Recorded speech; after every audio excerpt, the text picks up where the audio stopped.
Shalom, c'est comme CEO. Quelles sont les 5 contraintes auxquelles doit faire face le CEO, le manager? On a une réponse qui date d'il y a très très longtemps, d'il y a 2000 ans, de cette période très compliquée de l'histoire juive qui sépare la destruction du deuxième temple et la révolte de Bar Kokhba. Alors vous connaissez l'histoire, à l'époque Jérusalem est assiégée par les Romains, il n'y a aucune possibilité de survie. C'est à ce moment-là qu'apparaît un personnage, Rabban Yochanan ben Zakkai, qui, au moyen d'un subterfuge, arrive à s'exfiltrer des murailles de Jérusalem à l'intérieur d'une boîte. Il a 2000 ans d'avance sur Carlos Ghosn. Une fois à l'extérieur, il s'en va fonder une nouvelle académie à Yavne et reconstruit toute la vie spirituelle. Le Beth Amikdash est remplacé par la synagogue, les sacrifices par la prière, et ainsi de suite. Très très bien. Mais l'économie, les entreprises, la vie réelle, qui la reconstruit et comment la reconstruire? Rabban Yochanan ben Zakkai a un élève, Rabbi Tarfon, qui s'y connaît un peu en leadership. Il a assisté au turnaround le plus impressionnant de l'époque et il nous laisse un grand principe de management. Il nous dit, Rabbi Tarfon Omer, Ayom katsar amelacha meruba poalim atselim asachar arbe ubaal habayit dochek.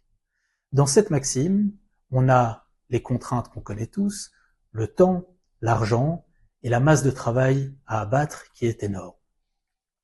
Mais il rajoute 2 contraintes dont on parle beaucoup moins. L'une qui vient d'en haut, Baal Habayit Dochek, il y a toujours un board, un investisseur, un manager, un propriétaire pour mettre de la pression. Et une autre contrainte qui vient d'en bas, dont on parle quasi jamais. Apoalim Atselim. Dans le langage de Rabbi Tarfon, c'est-à-dire que les collaborateurs sont enclins à faire les choses à leur aise. Or l'inertie, on le sait, c'est le bloqueur numéro 1 au bon développement d'une société ou d'un individu.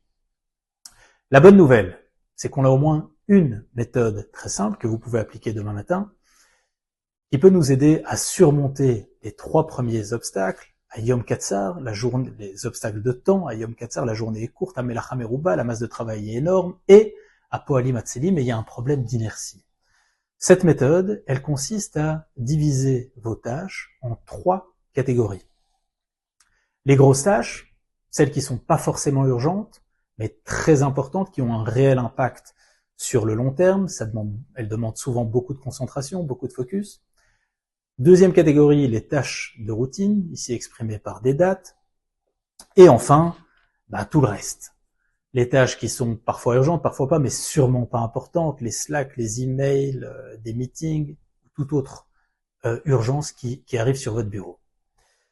Le souci, c'est que si à Poalim Atselim, si nous, les collaborateurs, peu importe, commençons notre journée qui est limitée par ces tâches, ces petites tâches qui viennent de partout, et qu'après seulement on essaye de rentrer les grosses tâches dans la journée, ça rentre pas. La solution, c'est de commencer sa journée par les grosses tâches, se mettre en mode avion, même si c'est très difficile de neutraliser toute la pression qu'il y a en matinée, mais vraiment se donner tous les moyens de réussir ces grosses tâches qui vont avoir un réel impact sur le long terme, à forte valeur ajoutée. Ensuite seulement les tâches de routine, et puis après, même s'il y a plein d'autres tâches qui viennent de tous les côtés, ça rentrera quand même dans notre journée, qui sera bien remplie et bien productive.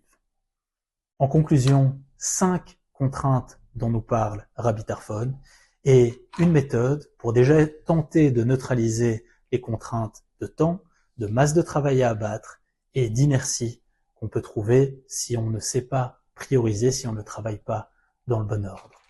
Kol Tov.